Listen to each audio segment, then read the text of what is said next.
السلام علیکم ورحمۃ اللہ وبرکاتہ۔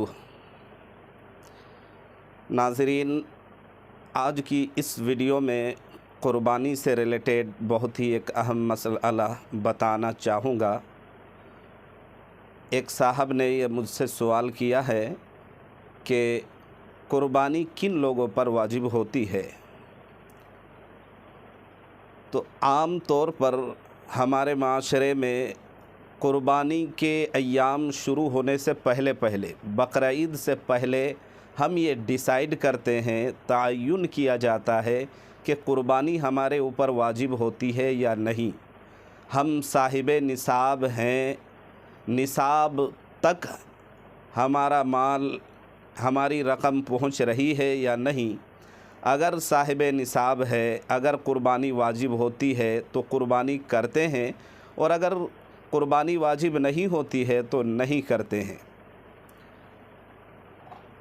لیکن قربانی کے جو 3 دن ہیں، قربانی کے جو ایام ہیں، ان دنوں میں مثلاً قربانی کے دن سے پہلے تک اگر کسی کے پاس مال نہیں ہے تو اس پر قربانی واجب نہیں ہے۔ صاحب نصاب نہیں ہے تو اس پر قربانی واجب نہیں ہے۔ لیکن قربانی کے پہلے دن اگر مال نہیں ہے، قربانی واجب نہیں ہے۔ اگر دوسرے دن ہو یا تیسرے دن ہو، اگر دوسرے دن میں اتنا مال کہیں سے آ گیا، اتنی رقم کہیں سے آ گئی کہ اس رقم کو اگر دیکھا جائے، ملایا جائے اور اس سے کیلکولیشن کیا جائے، حساب لگایا جائے، اور اس رقم کی اگر صاحب نصاب تک، اگر نصاب تک وہ رقم پہنچ رہی ہے، تو اب دوسرے دن، چونکہ پہلے دن اس کے پاس مال نہیں تھا تو وہ صاحب نصاب نہیں تو اس پر قربانی واجب نہیں۔ لیکن دوسرے دن اتنا مال کہیں سے آ گیا کہ نصاب تک اگر پہنچ رہی ہے تو اس رقم سے اب اس پر قربانی واجب ہوتی ہے۔ عام طور پر لوگ ادھر دھیان نہیں دیتے ہیں۔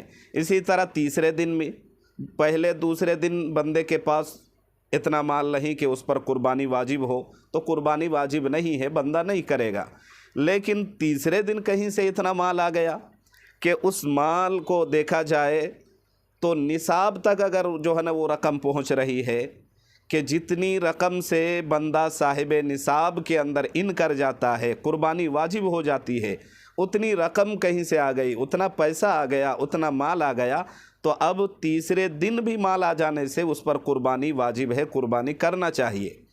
اس ضمن میں یہ بات بھی آپ ذہن نشین فرما لیں کہ اگر تیسرے دن کسی کے پاس اتنا مال آ گیا کہ قربانی اس پر واجب ہو رہی ہے، وہ صاحب نصاب بن گیا ہے اور وہ بندے نے قربانی نہیں کیا، تو اب اس قربانی کی رقم سے بندے کو صدقہ کرنا ضروری ہے۔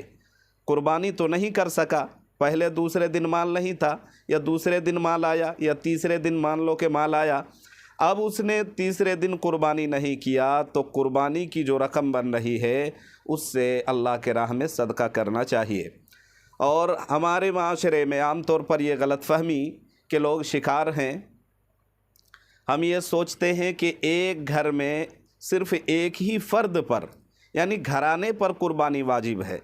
یہ ہماری بہت بڑی خام خیالی اور ہمارے غلط فہمی، یا یوں کہہ لیں کہ علم سے نابلد ہونے کی وجہ سے، جانکاری نہ ہونے کی وجہ سے، علم نہ ہونے کی وجہ سے یہ اس طرح کی باتیں ہماری ذہن میں آتی ہیں۔